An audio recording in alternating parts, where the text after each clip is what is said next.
कहाँ तक हो गया अपना?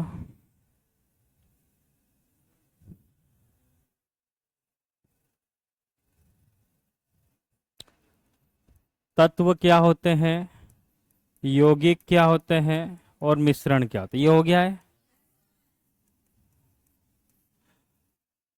ठोस द्रव गैस हो गया है। तत्व कितने प्रकार के होंगे, कौन कौन से? धातु, अधातु और धातु, अधातु और उपधातु। ये क्या आएगा, तो धातु, अधातु और उपधातु। यौगिक कितने प्रकार के होंगे, कौन कौन से? कार्बनिक और अकार्बनिक।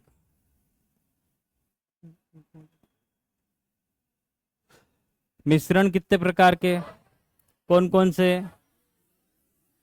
समांगी और विषमांगी मिश्रण। सही है। ये जो होंगे तत्व क्या होंगे, तो ये सबसे सिंपल फॉर्म होंगे, इसको और ज्यादा तोड़ नहीं सकते अपन। इसके अंदर जो भी तोड़ेंगे तो वही अकेला मिलेगा, उसके अलावा कुछ नहीं मिलेगा। सही है। ये सब अपने को कहाँ मिलेंगे, तो आवर्त सारणी में। कहाँ मिलेंगे, ये आवर्त सारणी जब हम पढ़ेंगे उसमें अपने को मिलेंगे। जब ये मिलेंगे तो यौगिक बनेंगे। यदि वो एक रेशो में मिलेंगे तो इसके अंदर एक अनुपात क्या होगा, फिक्स होगा, और इसके अंदर अनुपात फिक्स नहीं होगा। सही है क्या? रेशो जो है इसका फिक्स नहीं होगा।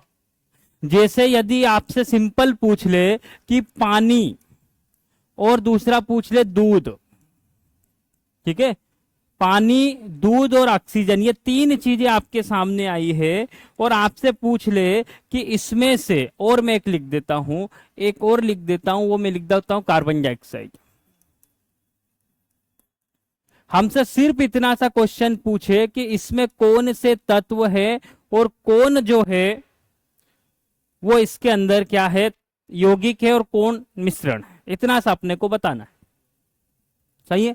तो कोई तत्व है इसके अंदर, बोलो, कोई तत्व है इसके अंदर, है या नहीं है? कोई यौगिक है? कौन यौगिक है, कौन यौगिक है?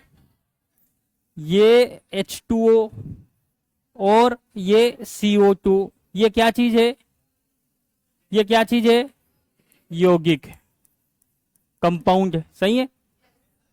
ऑक्सीजन क्या है,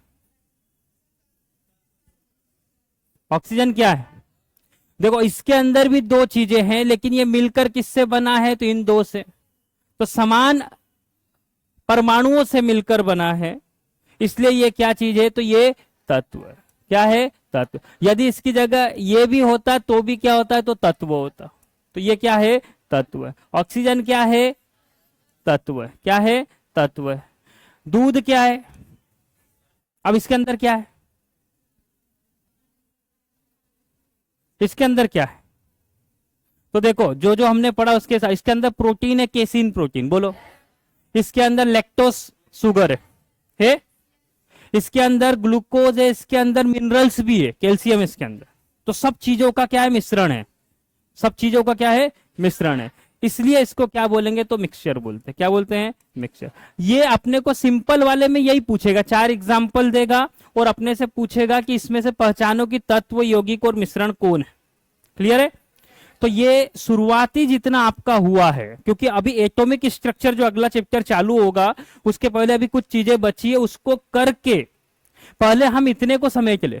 फिर मैं बार बार बोल रहा हूं, हाँ, धातु अधातु ये हम बहुत डिटेल में पढ़ेंगे आगे, ये सब चीजें। लेकिन यहां तक का कल हमने कुछ प्रोसेस देखी थी, देखी थी क्या? कौन कौन सी प्रोसेस थी? तो यदि मैं किसी ठोस को यदि द्रव में बदलूंगा तो क्या बोलूंगा इसको, बोलो।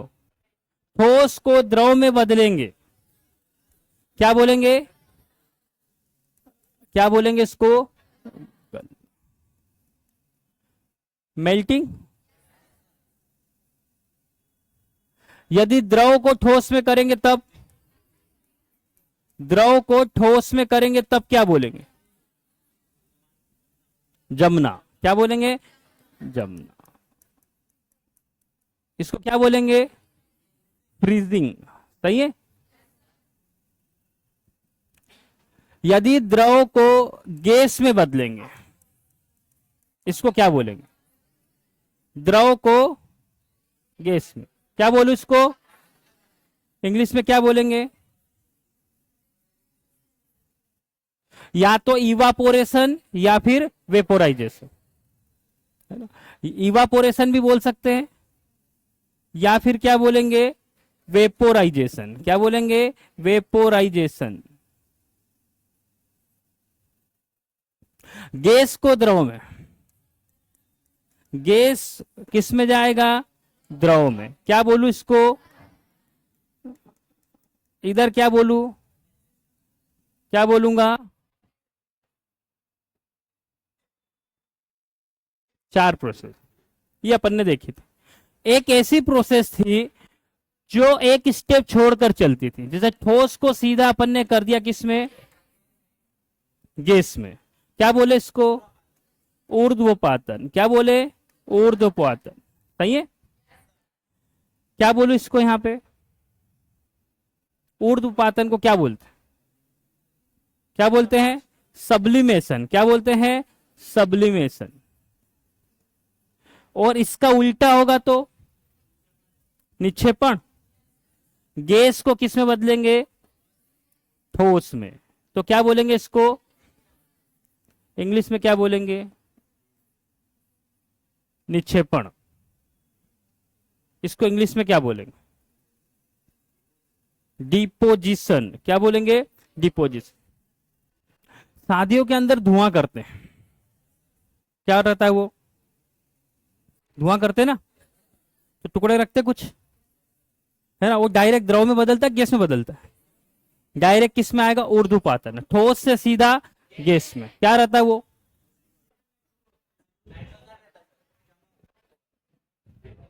नाइट्रोजन या कार्बन डाइऑक्साइड? पक्का? कि सॉलिड कार्बन डाइऑक्साइड?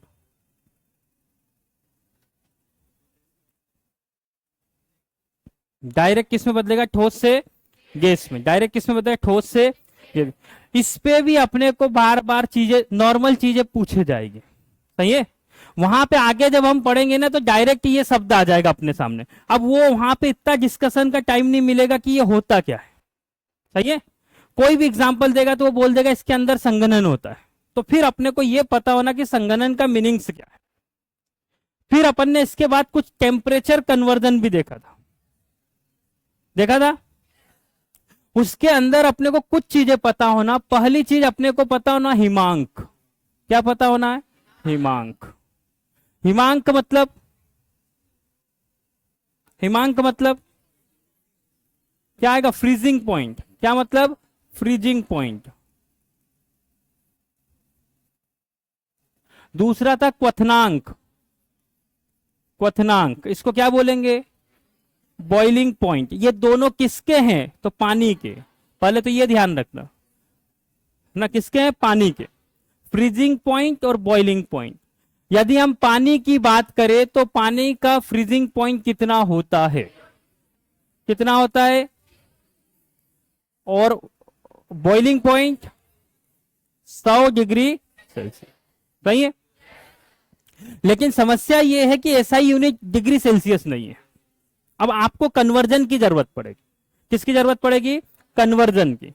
अब आपको इसको कन्वर्ट करना पड़ेगा। तो कन्वर्ट करने के लिए अपने पास क्या क्या ऑप्शन है? तो एक ऑप्शन है डिग्री सेल्सियस, या तो हम नॉर्मल इसमें बताते हैं, डिग्री सेल्सियस में बताते हैं। दूसरा अपने पास ऑप्शन है कि केल्विन में बता दे। किस में बता दे? केल्विन में। तीसरा है फ़ारेनहाइट में बता दे, बता सकते हैं इसमें भी। तो ये 3 ऑप्शन जो ज्यादातर यूज करते हुए, उसके बाद और भी है, इसके बाद और भी है, लेकिन ये 3 का रिलेशन आपको पता होना। और उनमें क्या क्या पता होना? तो एक तो सबसे महत्वपूर्ण चीज ये पता होना, उसका हिमांक और उसका क्वथन। कोई भी आप स्केल ले लो, उसमें यदि आप उसका फार्मूला निकालना चाहते हो तो आपको उस स्केल में ये 2 पॉइंट पता होना। सही है। तो यदि मैं बोलूं कि केल्विन में ये जो हिमांक है वो कितना होता है,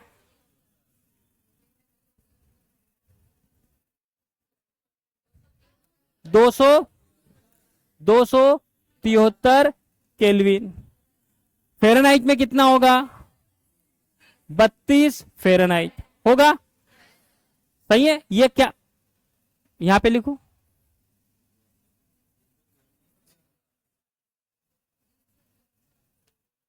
क्वथनांक जो है ये यहां पर कर देते हैं।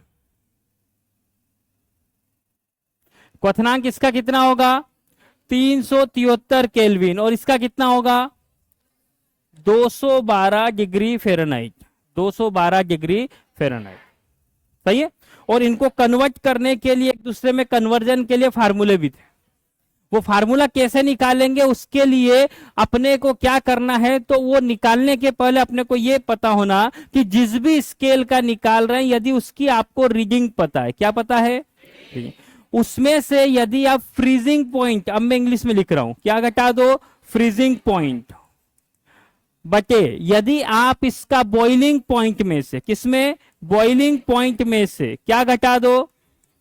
Freezing point. तो ये आपको फार्मूला मिल जाएगा, जिसका भी आपको निकालना है, जिसका भी आपको निकालना है। यदि यहां पर हम रखे तो अपने को मिल जाएगा। क्या मैंने लिखा? तो कोई भी जो आपने रीडिंग ली है, यदि वो आपके पास है, और यदि आपके पास उसका हिमांक है, क्या है? उस स्केल का हिमांक है, और यदि आपके पास उसका क्वथनांक है, क्या है? क्वथनांक, और उसमें से आप हिमांक को घटा दो, तो ये आप फार्मूला बना सकते हैं। सही है। यदि ये फार्मूला हमको पता है तो किसी का भी बना देंगे, किसी का भी। आपके पास क्या डाटा होना? तो आपके पास उसका हिमांक और उसका क्वथनांक होना।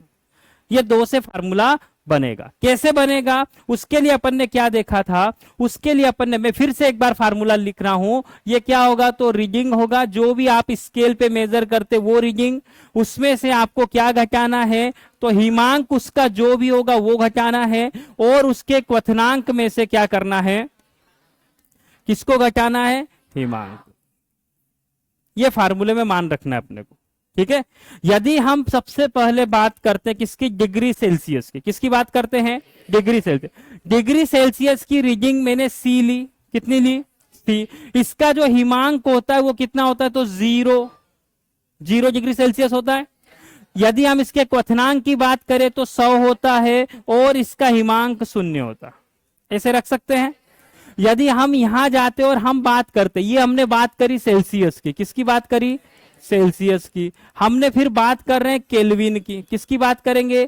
केल्विन। फिर हम बात करें किसकी? तो फ़ारेनहाइट की। ये हमको निकाल के देखना है। सही है। तो यहां से केल्विन में क्या होगा? तो के रीडिंग होगी, जो भी रीडिंग होगी वो केल्विन में आएगी। यहां से कितना माइनस करेंगे? तो इसका हिमांक कितना है? तो 273। Actual value 273.15। यदि ऑप्शन में 273.15 होगा तो आप एग्जैक्ट उस पे जाओगे। ठीक है। यहां से नीचे इसका क्वथनांक कितना होता है? 373 माइनस 273।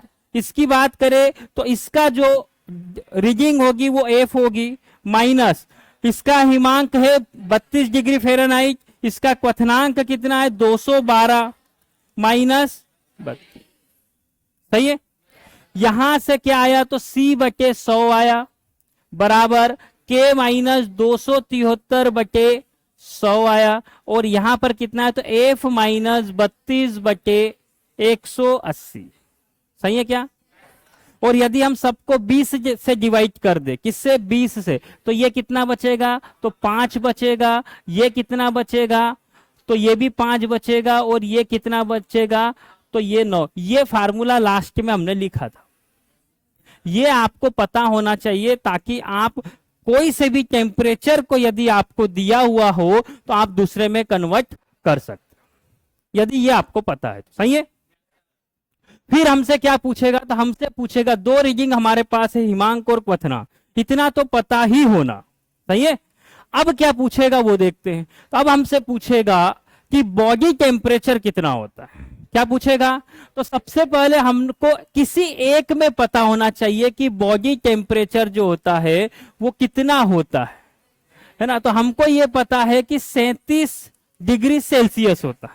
अब हम दोनों में कन्वर्ट करेंगे, केल्विन में भी करेंगे और तो यदि सेल्सियस है मेरे पास, पहला रिलेशन में इसके साथ में लेता हूं तो C/5 बराबर K-273/5। ये 5 से 5 कटेगा, इस C की जगह में कितना रखूंगा 37 बराबर K-273। सही है, तो K की वैल्यू कितनी होगी, तो 273 प्लस 30 कितना आ रहा है, कितना आ रहा है 310 केल्विन में क्या चीज होगी, बॉडी टेम्परेचर। नहीं याद है, नहीं याद है, कोई दिक्कत नहीं, आप निकाल लेना। कहने का मतलब ये है, सही है, अपने पास ये फार्मूला है, ज्यादा चीजें याद करने से अच्छा है समझ लो, वहां पे कर लो। लेकिन यदि आप बार बार करोगे ना तो ये अपने आप याद हो जाएगी। ठीक है, 4 रीडिंग आपको याद रखना है, 2 सामने लिखिए, हिमांक और क्वथनांक तीनों के। बॉडी टेम्परेचर यदि नहीं भी याद है तो आप निकाल लो, 2-4 बार निकाल लो, फिर जरूरत नहीं पड़ेगी, ऐसे ही निकाल लोगे। दूसरा हमको रिलेशन देखना है फेरेनहाइट में क्या होगा। हमारे पास डिग्री सेल्सियस है, हमको पता है रिलेशन जो है वो इसके बीच में क्या है, तो ये F-32 ये है, सही है। चलो, C की वैल्यू 37 दी है, इंटू 9 हो जाएगा, ये कितना हो जाएगा, तो 5F हो जाएगा, माइनस इसको इसमें इंटू करूंगा तो क्या होगा, ये 0 होगा, 3×5 15 और 1, ऐसा ही कुछ होगा, यही होगा। ये कितना होगा,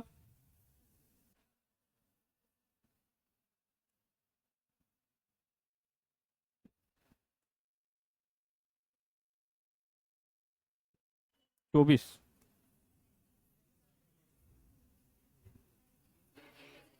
कितना होगा 300, मैंने पूरा ही गलत लिख दिया, 333 पक्का, देखना 5F माइनस 160, ये इधर आएगा तो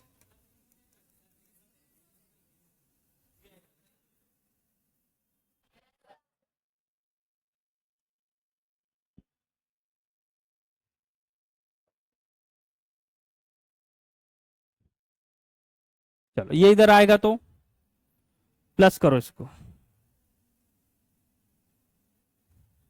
आप सही है, सही है। F बराबर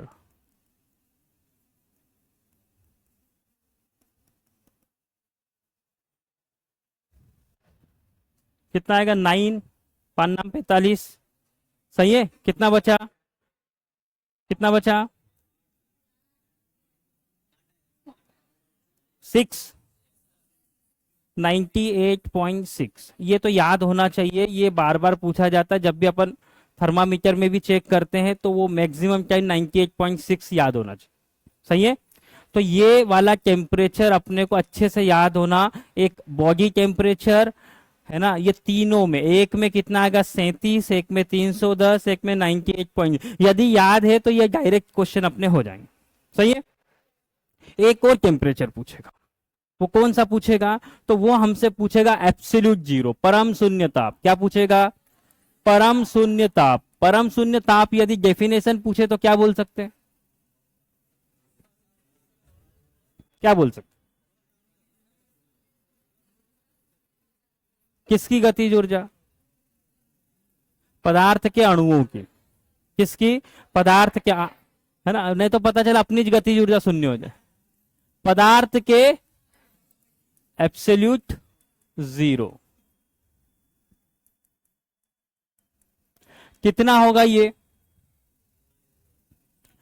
यदि हम डिग्री सेल्सियस की बात करें, किसमें, यदि हम डिग्री सेल्सियस की बात करें तो कितना होगा, यदि हम केल्विन की बात करें तो कितना होगा, और यदि हम फेरेनहाइट की बात करें तो कितना होगा, ये तीनों हमको पता होना। ये केल्विन में होता है 0 केल्विन, सही है, और इसमें कितना होगा, तो ये होगा -273 केल्विन, 0.15 भी आएगा, वो देख लेना ऑप्शन में यदि दिया हो तो माइनस आएगा, लेकिन कितना आएगा, मतलब 0 डिग्री सेंटीग्रेड पे बर्फ बन जाएगी, उसके बाद भी उसको ठंडा करते जाओ करते जाओ करते जाओ, कहां तक ले जाओ 273 माइनस में, तब जाके उसके अणुओं की गतिज ऊर्जा क्या होगी, शून्य। उस तापमान को हम बोलेंगे परम शून्य ताप, और वही हमको यहां पर निकालना पड़ेगा, सही है।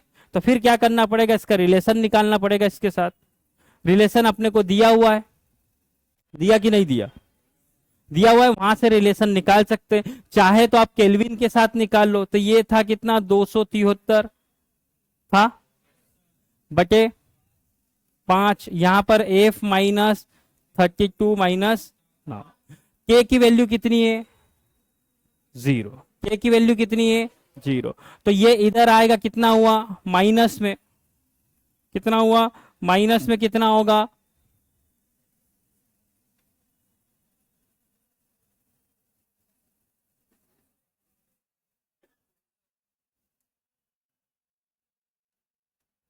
चौबीस 57, सही है, बराबर 5F माइनस 160, यही होगा। ये इधर आ जाएगा, प्लस हो जाएगा। 5F बराबर कितना होगा?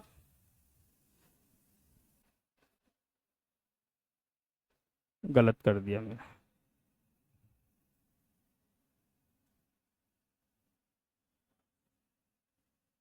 बाईस, यही आएगा।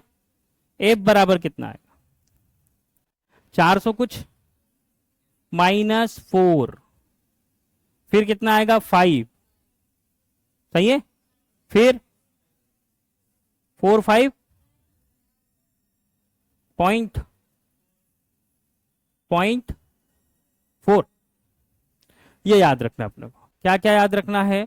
एक टेम्परेचर, ये एक टेम्परेचर, ये इसमें थोड़ा बहुत यदि 215 से करेंगे, 273.15 लगाएंगे, थोड़ा बहुत आ सकता है। ऑप्शन आप देख लेना वहां पर, ठीक है, ऑप्शन देख लेना क्या आएगा। यदि मान लो कहीं पर 460 दे दिया हो, तो मतलब अपन करीब है, यदि दिया हो तो, सही है। तो वो 4 ऑप्शन में आपको क्या दिया है वहां से देख लेना, तो ये अपने को पता होना, सही है क्या?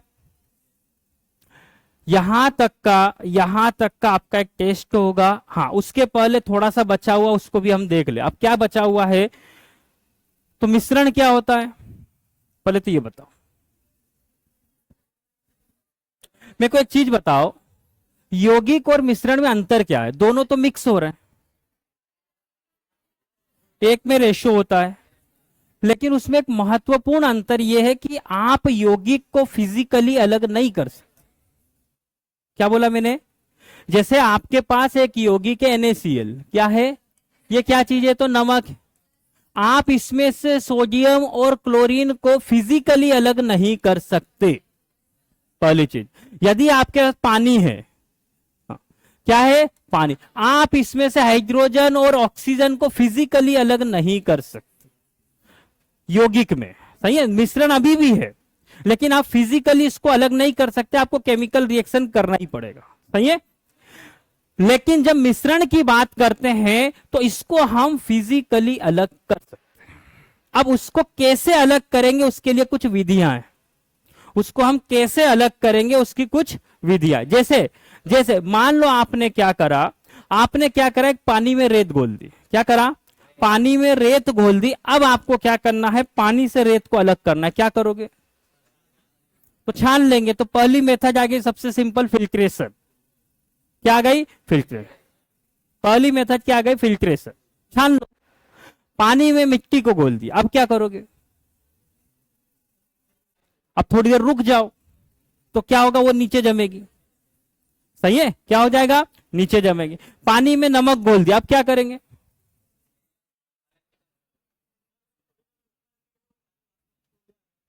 भाई समुद्र में तो होता है, समुद्र का पानी खा रहा है, अब वो कैसे हो रहा है सोचो। तो वहां का पानी जो होता है तट का, वो वाष्पीकृत हो जाता है। मतलब आप इसको गर्म करो। अब इसमें मेन चीज क्या है वो समझो। H2O कितने पे बॉइलिंग पॉइंट है उसका? 100 पे। नमक का कितना है? नमक मिला ना उसमें, नमक का कितना है? उसका ज्यादा है। अब दोनों को गर्म करोगे तो ये पहले वाष्पीकृत हो जाएगा, ये भग जाएगा, ये यहीं रह जाएगा। तो समझ में आ रहा है? मतलब इसका बॉइलिंग पॉइंट पहले है, तो ये उबलेगा, ये वाष्पीकृत होके चले जाएगा, नमक बच जाएगा। तो ये मेथड कौन सी होती है उसको अपने को देखना है। ये 5-7 मेथड होती है, ये भी अपने को पता होना, जिससे क्या होगा, यहां तक का जो बेसिक है, मतलब एटॉमिक स्ट्रक्चर चालू करने के पहले जो चीजें हैं वो अपनी हो जाएगी, फिर अपन एक्चुअल केमिस्ट्री में घुसने वाले हैं। आ रहा समझ में? ये कुछ मेथड है, इसको भी अब देख लेते हैं।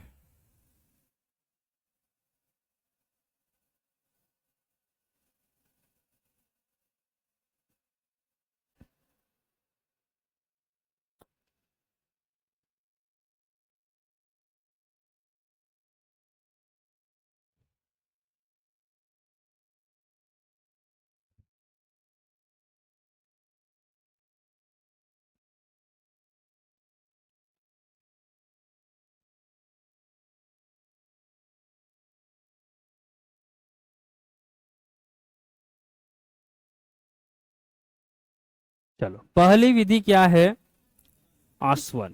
क्या है, आसवन। पहली विधि आसवन है, उसको क्या बोलते हैं, तो डिस्टिलेशन। क्या बोलते हैं, डिस्टिलेशन। क्या बोलते हैं, डिस्टिलेशन। चलो, है ना। ये क्या बना, उससे ज्यादा जरूरी ये है कि इसमें होता क्या है वो ध्यान। तो सबसे पहले चीज यहाँ पर एक ध्यान रखना है, ये तभी विधि काम देगी, सबसे मेन पॉइंट में हाईलाइट कर दो, दोनों का क्वथनांक अलग अलग हो, दोनों का बॉइलिंग पॉइंट अलग अलग होना चाहिए, तभी ये विधि काम करेगी। समझ में आ रहा है? नहीं तो दोनों को गर्म करा, दोनों वाष्पीकृत हो गए, अपन खाली तपेली लेके घर आ जाओ। सही है? तो क्या होना चाहिए, दोनों का क्वथनांक अलग अलग हो, दोनों का क्वथनांक अलग अलग। पहली चीज है ना, क्या करते हैं, तो अलग अलग मिश्रण है, उनको क्या करेंगे, तो एक को गर्म करेंगे, वो वाष्पशील हो जाएगा, दूसरा बच जाएगा। क्या हो रहा है, यदि यहाँ पे देखने की कोशिश करोगे, जैसे ये किसके लिए उदाहरण है, तो पानी और नमक के ही लिए। किसके लिए, पानी और नमक के। क्या होगा इसके अंदर, तो क्या होगा, तो जैसे इसमें वो घोल रखा हुआ है, क्या रखा हुआ है, घोल। ये कैसा है, तो फिजिकली कैसा है, फिजिकली पानी में नमक को मिला दिया। अब क्या करा, इसको गर्म करा। क्या करा, गर्म करा। तो इसका जो बॉइलिंग पॉइंट है वो बहुत कम है, मतलब 100 डिग्री सेंटीग्रेड है, इसकी वाष्प बनेगी। ये वाष्प को अपन ने इधर इकट्ठा कर लिया। सही है? और क्या करा, यहां से एक पाइप में क्या जाएगा, तो पानी जाएगा। क्या जाएगा, यहां से क्या जाएगा, पानी जाएगा इसके अंदर। कौन सा पानी, तो ठंडा पानी। क्या जाएगा, वो जो वाष्प होगी वो ये इसके अंदर नहीं जाएगा, इसके आजू बाजू जाएगा। समझ आ रहा है? तो वो वाष्प क्या होगा, ये ठंडा पानी जाएगा, तो वो उससे क्या होगा, एनर्जी को क्या करेगा, उसकी एनर्जी, वाष्प की एनर्जी क्या हो जाएगी, कम हो जाएगी। और वो क्या होगा, तो वापस किस में बदल जाएगा, लिक्विड में बदल जाएगा। तो यहां पर क्या हो जाएगा, तो H2 आ जाएगा, आखिरी में क्या बचेगा, तो NaCl बचेगा। यहां से पानी जाएगा, थोड़ा गर्म होके यहां से क्या हो जाएगा, तो निकल जाएगा। यहां से क्या जाएगा, तो ठंडा पानी जाएगा, यहां थोड़ा सा क्या होगा, गर्म होके निकल जाएगा। वो जो वाष्प थी उसको वापस ठंडा कर दे, हम यहां इसको निकाल लेंगे, ये H2 अलग हो गया, ये अलग हो जाएगा। इसको क्या बोलेंगे, आसवन। पहली विधि क्या बोलेंगे, आसवन। क्या बोलेंगे, आसवन। दोनों में कंडीशन क्या है, तो दोनों के बॉइलिंग पॉइंट अलग अलग होने चाहिए, समान। पूछेगा ऐसी कौन सी विधि है जिसमें अलग अलग क्वथनांक या बॉइलिंग पॉइंट होते और यूज करते, है ना। और भी अभी आगे चीजें आएगी कंफ्यूज करने के लिए, लेकिन इसको अभी इतना समझ लो। और नहीं समझ में आए तो नमक और पानी, नहीं समझ में आए तो नमक और पानी। सही है? कितना समझ में आ रहा है? जैसे मान लो कोई डिस्टिल्ड वाटर बनाना, पीने वाला पानी, तो वो क्या करेगा, तो फिर उसको गर्म करके अलग करेगा। सही है? बढ़े आगे। ये पहली वाली है, इसको क्या बोलते हैं, आसवन। क्या बोलेंगे, आसवन। दूसरी जो विधि है उसको बोलते हैं क्रिस्टलीकरण। क्या बोलते हैं, क्रिस्टलीकरण।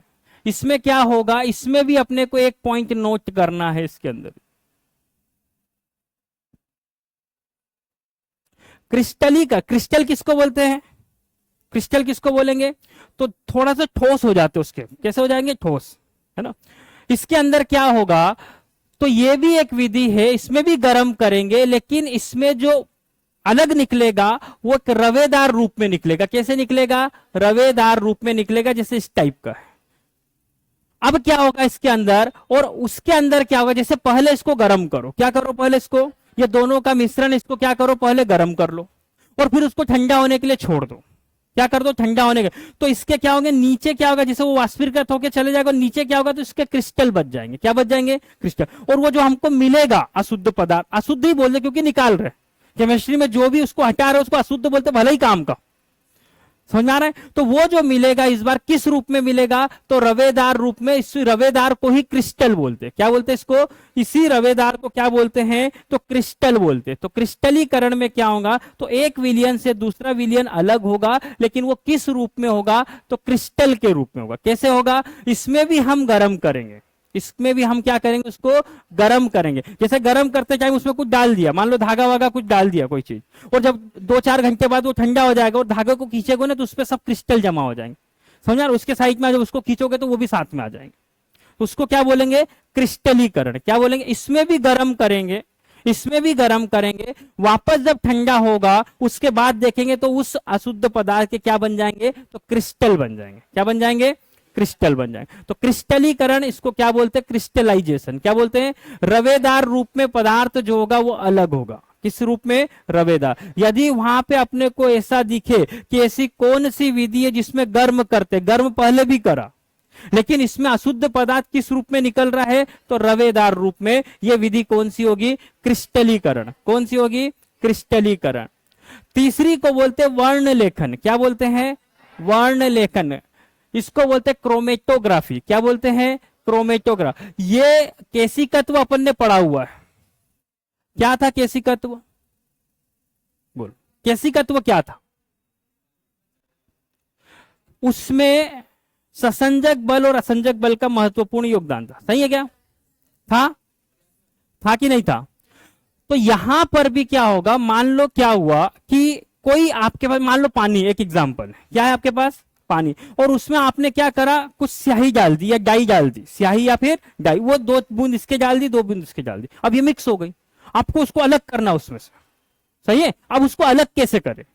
तो उसके लिए क्या करते, ये विधि का यूज करते, इसको क्या बोलते हैं? रंग वर्ण लेखन। क्या बोलते हैं? वर्ण लेखन, क्रोमेटोग्राफी। ये क्या करता है, तो जैसे इसके अंदर स्याही डाली तो इसके अंदर कोई कपड़ा डाल दो। क्या डाल दो? कपड़ा डाल दो। अब ध्यान देना, अब क्या होगा, उस कपड़े के साथ में जो दूसरा मिला हुआ है, जैसे पानी, उसके साथ में कुछ आकर्षण बल होगा, वो यदि उसके साथ में ससंजक असंजक बल ज्यादा हो तो ये ऊपर चढ़ेगा, ससंजक ज्यादा हो तो नीचे बैठेगा। समझ में आ रहा है? वो उस पर किस पे डिपेंड करेगा? उस पे घनत्व पे भी डिपेंड करेगा।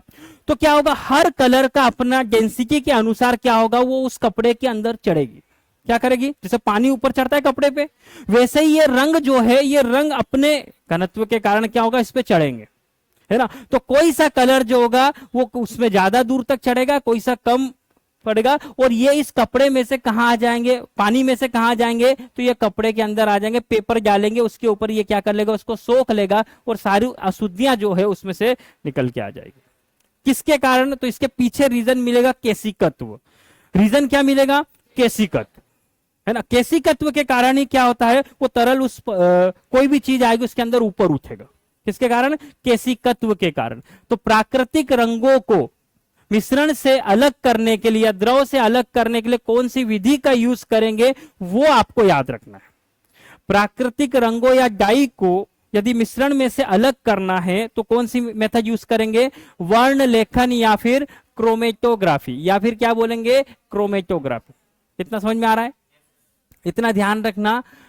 भिन्न भिन्न अवशोषण क्षमता, जिसको हम केशिकत्व भी बोलते हैं, दोनों का अलग अलग कलर का रहेगा, वो अलग अलग, कोई सा कलर कम उठेगा, कोई सा ज्यादा मिलेगा। आपको सब कलर जो है यहाँ पे अलग अलग मिलेंगे। कभी यहाँ पर ये वाला कलर अलग, ये वाला अलग, ये वाला अलग, या एक ही जगह उठेंगे तो बीच में जैसे इंद्रधनुष बनता है ना, वैसे वैसे उसके हिसाब से वो अरेंज हो जाएंगे और उस में से उसको हम अलग निकाल लेंगे। इतना क्लियर है? क्या बोलेंगे इसको? क्रोमेटोग्राफी। क्या बोलेंगे? क्रोमेटोग्राफी। क्या बोलेंगे? क्रोमेटोग्राफी। सबसे सिंपल वाली मेथड, है ना? सबसे सिंपल वाली मेथड को बोलते हैं वाष्पीकरण, है ना? इसमें कुछ नहीं है, सबको पता ही है। क्या बोलेंगे? वाष्पीकरण। क्या करेंगे इसके अंदर? अभी जो अपन ने बात करी थी, है ना, सेम वही है, सेम वही है। वाष्पीकरण में भी क्या होगा, तो आप कोई घोल है, यदि उनके क्या चीज है, इसके अंदर क्या है, तो दोनों के यदि क्वथनांक अलग अलग है तो उसको गर्म करके अपन अलग अलग कर सकते हैं। उसको क्या बोलते हैं? वाष्पीकरण। क्या कर सकते हैं? दोनों में विलायक को, एक घुलनशील ठोस का घोल, इस विधि में घोल तब तक गर्म किया जब तक कि विलायक वाष्पित ना हो जाए, और जो बचेगा उसको हम अलग कर लेंगे। ये भी किसका एग्जाम्पल है? H2O+। दोनों में गर्म करेंगे। सिर्फ 4 मेथड में से एक आई है जिसमें अभी गर्म नहीं करा, तीनों में अपन ने गर्म करा। सही है क्या? आसवन अपन ने देखी थी और वाष्पीकरण, दोनों में एग्जाम्पल में यही है, पानी प्लस नमक, पानी प्लस नमक दोनों में है। समझ में आ रहा है? दोनों में क्या चीज है?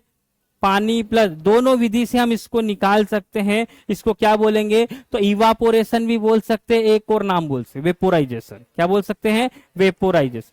क्या बोल सकते हैं? वेपोराइजेशन इसको बोल सकते हैं। ऐसे नॉर्मल गर्म करके भी निकाल सकते हैं आप। वो साइड में यदि जार नहीं लगाओगे तो भी ये उड़ जाएगा, बाकी जो बचेगा वो नमक बचेगा। सही है? जो बचेगा वो नमक बचेगा। ऊर्ध्वपातन, ये सीधा किस में बदलेगा? ये सीधा किस में बदलेगा? किसमें बदलेगा? गैस में। इसको क्या बोलेंगे? ऊर्ध्वपातन। क्या होगा इसके अंदर? तो ठोस अवस्था से यदि करेंगे तो ये सीधा किसमें जाता है? गैसीय अवस्था में। और यदि वापस ठंडा करोगे तब भी नहीं जाएगा, सीधा किसमें जाएगा? तो ये शब्द याद रखना, ये शब्द याद रखना है अपने को। इसको क्या बोलते हैं? ऊर्ध्वपातन। क्या बोलते हैं इसको? ऊर्ध्वपातन। इनको याद। अवसादन, सेडिमेंटेशन, ये सब पृथक्करण की विधियां हैं। अपन इसको नॉर्मल भाषा में अपने को सब पता है, बस अपने को इसके टेक्निकल नाम याद रखना है। ये सब पता है। यदि मिट्टी घोल दोगे, थोड़ी देर रुकोगे, वो नीचे बैठ जाएगी। सही है? थोड़ी देर नीचे बिकेगी, फिर इसको हम अलग है, ये ऊपर का पानी अलग रह गया, नीचे का अलग रह गया। आपने जैसे कोई नदी वगैरह में गए, वहां से पानी भर के लाए, उसमें कुछ कचरा भी, तो थोड़ी देर बाद वो सब नीचे बैठ जाएगा, है ना? इसको क्या बोलेंगे इस विधि को? हाँ, इसमें क्या है, तो दोनों के घनत्व जो है, ये ध्यान रखना, घनत्व। यदि जिसका घनत्व ज्यादा होगा वो भारी होगा, वो नीचे बैठेगा, जिसका घनत्व कम होगा वो ऊपर रहेगा, है ना? तो यदि ये भी पूछा जाए कि अवसादन विधि में कौन सा पदार्थ नीचे बैठेगा, ज्यादा घनत्व वाला या कम घनत्व वाला, तो ज्यादा घनत्व वाला भारी होगा, वो क्या करेगा? नीचे बैठेगा। कम घनत्व वाला क्या रहेगा? हल्का रहेगा, वो कहाँ रहेगा? ऊपर रहेगा। तो क्या होना चाहिए? तो दोनों का घनत्व अलग होना चाहिए। अवसादन जो हमने वहां पर देखा था, वहां पर क्या था? जो शुरू में अपन ने एक मेथड देखी थी, है ना, उसके अंदर क्वथनांक अलग अलग थे। इसमें क्या अलग अलग है? घनत्व अलग। ये भारी और हल्का करेगा, वो जल्दी उबलेगा कि नहीं उबलेगा। तो ध्यान रखना, इसको क्या बोलेंगे? तो सेडिमेंटेशन। क्या बोलेंगे? सेडिमेंटेशन। क्या होगा? तो इसमें क्या कर सकते हैं? तो नॉर्मल सा एग्जांपल है, यदि कोई पानी या मिट्टी घुला हुआ, उसको करेंगे, दोनों अलग अलग। तो ये सब फिजिकली अलग करने के लिए प्रोसेस है। आप यदि मिश्रण को कैसे अलग करोगे वो चीज, तो अलग अलग अशुद्धियां उसके अंदर मिली हुई है, तो उनको अलग कर। सबसे सिंपल प्रोसेस छानना। क्या बोलते हैं इसको? छानना, है ना? निस्पंदन, ये आप यदि बायो पढ़ते हो तो किडनी का यही काम है। किडनी का यही काम है, छानने का। ब्लड में से यूरिया को क्या करती है? छानती है ना? लेकिन ये शब्द जो है ना, वहां पे ध्यान रखना, ये फिल्ट्रेशन समझ में आ जाता है, ये शब्द याद रखना, निस्पंदन, है ना? शब्द याद रखना। हाँ, लेकिन वो अल्ट्रा फिल्ट्रेशन करती है। अल्ट्रा बोले तो परा निस्पंदन, वहां पे शब्द आता परा निस्पंदन, समझ में ही नहीं आता क्या वो। अल्ट्रा फिल्ट्रेशन क्या बोलते हैं उसको? Ultra filtration. कुछ नहीं है इसमें, कोई दिक्कत नहीं है, आप बस उसको छान दो। आपके पानी में रेत मिली है, आप उसको छान दो, बात खत्म। क्या बोलेंगे इसको? फिल्ट्रेशन। क्या बोलेंगे? फिल्ट्रेशन। और लास्ट वाली अपकेंद्रण, है ना? इसके अंदर क्या है? तो जो बाहर की ओर फोर्स लगता है उसको सेंट्रीफ्यूगल बोलते हैं। क्या बोलते हैं? ये फोर्स का यूज इसके अंदर किया जाता है। इस फोर्स का यूज किया जाता है जैसे दूध वगैरह से क्रीम को अलग करना हो, दूध से क्रीम को अलग करना हो। छाछ बनाते हैं, दही रहता है, उससे मक्खन को अलग करना, तो क्या करते हैं? उसको घुमाते हैं। घुमाते हैं तो क्या होगा? दो चीजें उसके अंदर, है ना? तो जब वो घूमेगी तो उस पर एक बाहर की ओर फोर्स लगेगा। कहां लगेगा? बाहर की ओर फोर्स। जो भारी चीजें होगी तो तीव्र गति से घुमाया जाता है, जिसमें अपकेंद्री बल। अपकेंद्री बल हमेशा उसको बोलते हैं जो बाहर की ओर लगता है। ये क्या होता है? तो अधिक घनत्व वाले पदार्थों को, ये क्या हो गया? अधिक घनत्व वाले कैसे होंगे? तो भारी होंगे, है ना? तो ये क्या करेगा? तो ये फोर्स लगाएगा और ये सब कहां आ जाएंगे? तो इस बर्तन की दीवारों पे आ जाएंगे, है ना? बीच वो में अलग चीज इकट्ठी हो जाएगी, तो उससे क्या होगा? दूध से क्रीम अलग निकालने के लिए इसका यूज करते हैं। अधिकतर वो उदाहरण देगा, दूध से क्रीम निकालने के लिए कौन सी विधि का यूज करते हैं, तब आपने को ये याद रखना। रक्त परीक्षण में भी यही करते हैं, रक्त परीक्षण के अंदर भी यही करते हैं। तो आपको उदाहरण भी याद रखना है, उदाहरण देके पूछे तब भी। और इतना अपने को पता होना चाहिए शुरुआत में कि मिश्रण को पृथक करने के लिए कौन कौन सी विधियां होती, समझ में आ रहा है? मिश्रण को पृथक करने के लिए कौन कौन सी विधियां हैं, तो 5-7 विधियों के बारे में अपन ने देखा है। और कल जो अपन टेस्ट करेंगे उसमें ये सब चीजें आएगी, जितना अभी तक आपने पढ़ा है ना? आपने जो अभी तक पढ़ा है सब नॉर्मल चीजें हैं, उसमें अभी तक कुछ नहीं है। आपको इतना पता होना, तत्व, यौगिक और मिश्रण को आप पहचान पाए, ठीक है? धातु अधातु अभी उस पर ज्यादा नहीं जाना है, वो हम डिटेल में आगे पढ़ेंगे। क्लियर है? समांगी विस्मांगी आपको पहचानना पड़ेगा। समांगी किसको बोलते हैं, विस्मांगी मिश्रण किसको बोलते हैं, ये आपको करना पड़ेगा।